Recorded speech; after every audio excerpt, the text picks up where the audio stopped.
So during my childhood was very different than your childhood, I guarantee it. I'll give an example. During my childhood, if I was extra smart or did anything really good, or if I won any medals or trophies, I was smacked around, punished, or medicated. I'll give you two examples of these. When I was living in the state program in Haverhill called Crossroads, we had this trip where we would go to the arcade. Some kids would play the video games. Some kids would try to get tickets and save them up to get one basketball. That's how I got my Magic 8 basketball. We would do stuff like that. One arcade day, there was this game that had a bunch of cool prizes. All the kids wanted these cool prizes, but we lost our money. But one day, I decided to hit the button on some random screw to the machine. Just a painted screw that holds the metal framing together. But then I realized the timing of that screw was the exact right time to win the prize. So I continued hitting the button right around the area of the screw, and it gave me a point of how to win. So now every 50 cents I played, I had a chance of actually winning. I started getting real good at this, even though my nervous system is fried and I'm the worst kid there at using my nervous system. I'm winning because my brain is the best. I've come up with a strategy that is one. I hit the button on a random screw that has nothing to do with the machine. And by realizing that that screw is a marker for the winning prize, because it's one of these lights that go around, my problem is I can't really look at the light, so when I hit it when it gets close, it just goes past. Same thing with the kids. We all lose our money. Nobody can win any prizes. But I realize if you hit the button way back where the screw is, for some reason, it actually hits on the prize. It's timed just right. There's nothing wrong with the machine. That is just where it's timed to win. You got to hit the button way back, not when it gets close. If you hit the button when it gets close, you never win. You have to hit the button beforehand. Well, I figured out exactly where you got to hit it. So then I started just hitting it, and I didn't win because my nervous system is off. But I taught this to another kid. He won every time. He wasn't interested in playing it. He didn't like the prizes. I liked the watches and the coins. I wanted to give the coins to my father first. I took some of his coins for cigarettes when I was a teenager and addicted to cigarettes because my mother was literally torturing me with smacks, all these mental games, like trying to do all these fucked up things, like trying to drug me with her own prescriptions, things like that. And with all this going on, I ended up wanting to get back at my mother by becoming a smoker. Well, that backfired, and then I started needing cigarettes, or I just flipped out and because I couldn't deal with somebody's making up stories about me if I was having a nicotine fit. Imagine having a nicotine fit, like just sitting on the couch, pacing around your home, and then somebody comes into your home and starts making up a story about you being a thief. They take a trophy, a baseball trophy off your shelf. They look at this baseball trophy with your name on it. Then all of a sudden they say, I wasn't there when you won this baseball trophy. And then you say, yeah, Mom, of course you weren't. I won that in the summer camp or something. And then all of a sudden your mother or your person goes, no, you stole this trophy. I don't know where, but you stole this trophy. And you got this trophy to get back at me. That's what you did. So I'm stealing your trophy back. No, you can't have your baseball trophy. No, you can't have it. No, it's mine now, your mother says. And she walks out of your house, calls you a thief, a liar, says that you stole this trophy off of a black man because a black man is athletic and you're a weakling, she says. Yo, this has to be a black man's baseball trophy. This can't be your baseball trophy. You're a liar. And then she goes and calls your doctor on the phone, gets home and goes, I think my son is stealing other black men's baseball trophies to get back at me. How would you feel about that situation? Because my mother actually did that to me. When I was 7 years old, I had a swimming medal with my name on it that I won in the orphanage. They brought me to the YMCA, and I treaded water the longest, so they gave me a brass swimming medal, and wrote my initials on it, ZG, and it made me feel so accomplished. And then I went to show this to my mother, my new adopted mother, and she said these exact words. You're a liar. You're a thief. No, this isn't your medal. No, this belongs to Corey, an African-American kid. No, it can't be your medal because I didn't see you win it. No, I didn't see Corey win it either, but it has to be his because he plays basketball and you're a weakling. You're a weakling who I'm drugging the shit out of. You barely can stand up half the time. I remember when I adopted you, I had you drugged and you couldn't even stand up for your own party. And now you're saying you're winning swimming medals? There's no way you're winning swimming medals with all these drugs I'm putting into you, she's thinking. So the exact words she used was, I'm a liar, I'm a thief, I'm making up a story about my own swimming medal. Then she stole the swimming medal out of my hand, then continued to tell me it must be an African American's medal because he's big and strong. And then she goes on to do this day after day as I cry in my room. Then at the doctor's office, I ask for my medal back. My mother says it's all a fantasy. I'm a liar. I'm a thief. I make up stories. Don't listen to him. Don't help him. I'm keeping the swimming medal, my mother says. Oh, and my mother says her 7-year-old son is out to get her because his name is on the back of the medal. So that means that her son must be out to get her. So, yeah, I had to go through the shit like that during my actual childhood. So what would you do if somebody went into your house, into your room, and started doing that with your accomplishments? And by the way, everything I worked towards from age 5 years old to 20, my father just took and stole all of it. Every last dime of it he stole. Yes, my father's the biggest thief of them all. He calls me a thief. But where are the tools that I ended up working for and I paid for myself? Where are the tools that I worked for through my brother and that he paid through by paying me for work? Where are the video games that I paid for by picking little green beans and shit at a fucking farm? Yes, I was in child labor. When other people went to school, they learned things. What I did every single week, twice a week in Worcester, is they put me on a farm to pick green beans. They had me cutting down paths for the campers. While rich white kids go camping, I get to cut down the path with a machete during school hours. That's how it works for me. So twice a week, I work for 6 hours a day, something like that. I make about 10 to 12 hours every week paycheck. I work real hard picking green beans in the sun all day, and I buy things with that money that I might need, like books, different video games to take my mind off of stuff. But a lot of it really is books, pens, things that drawing equipment, things that I like a bunch of gel pens I bought with the money, just random necklaces, reminders. I had a lot of different reminders that are just reminders to me. They're an object, like maybe a golden heart ring. That's just a reminder of some girlfriend I had. Like I had a girlfriend in Worcester that gave me a little heart ring. I had a lot of stuff like that. Well, where's my little girlfriend stuff? Where's all the gifts from my little girlfriends? Oh, my father just took it. My father thought it was all his. My father thought my swimming medal at age 7 was his. He thought that all my things were his. When I needed medical care, he thought that selling property was a good idea. He thought my health was his to mess around with.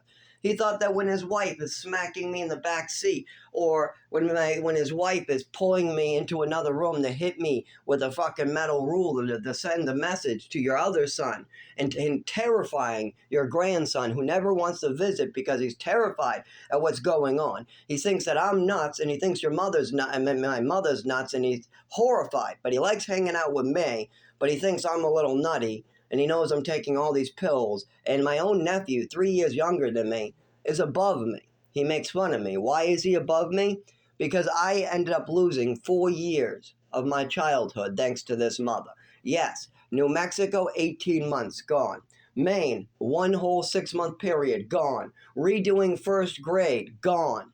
All those in-between times where I need to be reestablished my level of education, gone. So I'm missing 4 years of education. Everything was going normal to about first grade. Then, all of a sudden, I'm redoing grades. And I'm being told it's because my mother just wants me to be older than the other kids. Yes, the teacher wants me to go to second grade, but my mother does not. Then I'm moved around the country a lot. That also puts me back a little. Then when I go to Texas, the school has to establish what level I'm at. That holds me back a little bit. But then I start moving forward a little bit, start catching up. Oh, but then I got to go to New Mexico. No more catching up. There are no teachers to catch me up. Well, how about Maine? Is there any good teachers that catch me up in Maine? No. Well, how about my health care? I mean, I had a sudden change in my health. I started falling down, bumping into things. I went blind. I mean, completely blind. I lost my vision one day, and nobody's told me why. My mother says it's an allergy attack out of thin air. She pulled that right out of her ass as an excuse. But I want to see the paperwork on it. I want to see why I went blind. My mother says that my mother and father both told me it was just some allergy attack to the prescriptions that my mother was messing around with.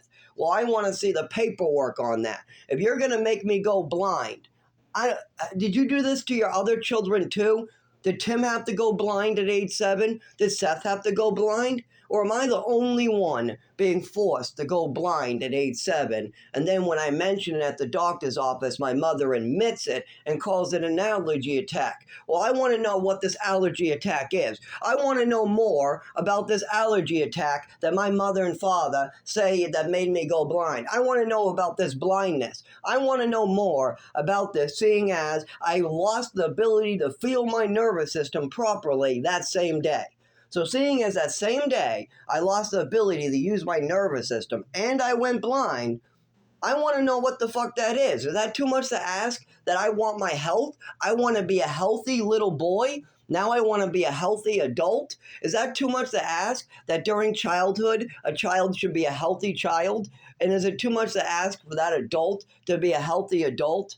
Or should I continue just ignoring my health and living in the woods like an animal because it suits my father best? I don't think so. And I've been doing this my whole life, going to doctor after doctor, but they keep me moving. They're about to throw me off the grid again. I got 30 days left on the grid before I'm living in a tree. Now you might be thinking, well, just go to the shelter, right? Nope, I can't use a shelter. Think about it for a second. I have a disability that was hidden from everybody else. My mother did something wrong, and she didn't want anybody finding out her son has something wrong with his nervous system. So she made up story after story after story covering up her mistake.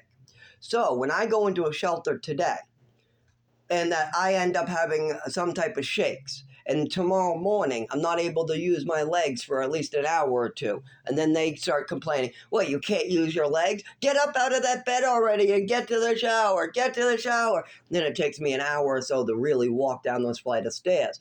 Then I get down the stairs and the shower is cold. And I go back up and tell them, hey, cold water causes me to fall down and sometimes causes seizures and head injuries. Can I skip the shower today? No, it's mandatory to take a shower unless you have a doctor's note that says otherwise. Like if you have a cast that can't get wet, or if you have some condition, then maybe. But unless you have doctor's notes that say your condition, you can't. Well, nobody's given me any documentation of my disability yet. I've been waiting 25 years, going to doctor after doctor. I have a neurologist working on it now, but they don't have enough for my mother and father to do that yet. Well, then you have to take the cold shower. So then I go in the cold shower and I have a full-blown seizure. I'm bloodied up all over the floor.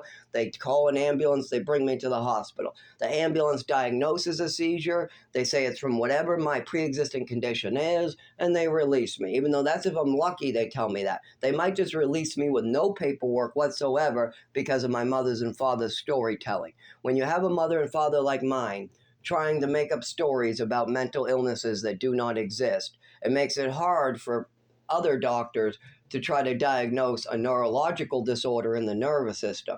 Because when somebody's just flopping like a fish on the ground, well, that's usually a seizure, a fall, muscle spasms, or it could be somebody who's mentally ill. Well, my mother just says I'm mentally ill, but this is something out of my control. If it was a mental illness, then it would be within my control. This is not. I am in la la land, in dreamland. And this happens when I'm just walking down the street. This happens when I'm going to a movie with my buddy. I'll be, oh, hey, Timmy, let's go to the movies. Okay, we're walking. Oh, it's cold out today, huh? Oh, now I'm waking up in the emergency room, all bloodied up, all bruised up, in pain. My knee feels like it's about to fall off. Stuff like that. So I have all that going on.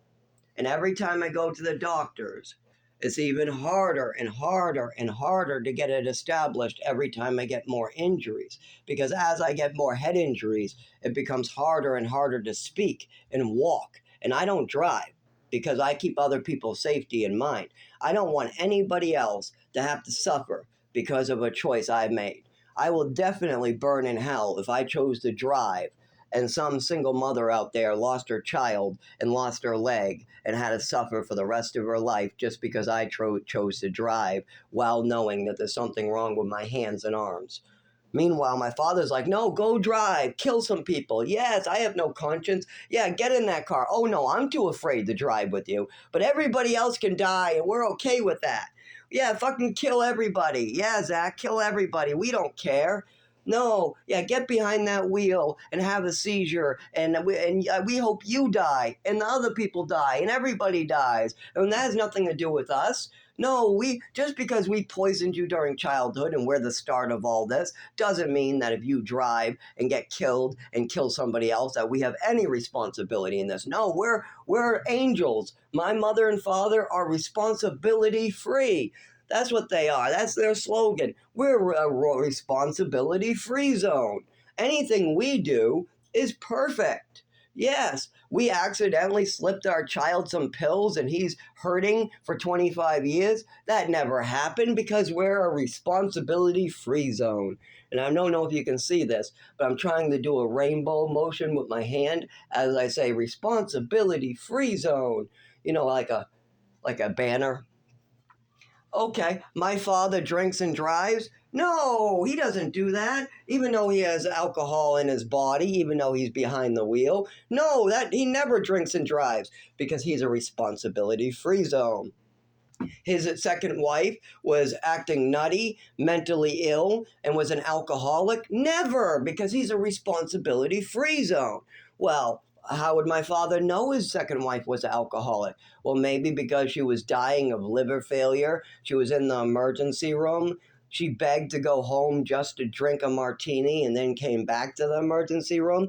Yes, she lied to the doctors about wanting to come home to see her family, her son, Zachary. Then, as soon as she got home, with only 20% of her liver working, with her skin having a yellow tint, she decides to blow past her son and go straight for the liquor cabinet and drink a nice vodka and cranberry juice martini as their liver fails, and as the medications she's on to help with the liver failure try to help with this alcohol she's putting down now. And my father's walking away in the kitchen trying to ignore what's going on with his wife being an alcoholic. So that the son, who's only 19, has to step in, go to the father and say, hey, Dad, this can't be going on. You got to tell mom to stop drinking with liver failure. Yeah, people with liver failure shouldn't be drinking vodka straight up with cranberry juice. I mean, a beer would be too much. But this is vodka and cranberry juice, for goodness sake.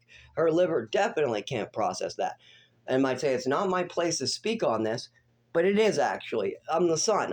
I came home to take care of my mother. That's what my father said. If I really did come home to take care of my mother and father, then it is my place to speak on this. But see, my mother and father would never, ever allow me to take care of them. If I say my mother's not allowed to drink anymore, they would laugh and go, yeah, okay, Zach, we'll drink if we feel like it. Yeah, mom's not allowed to drink anymore. Ha ha ha.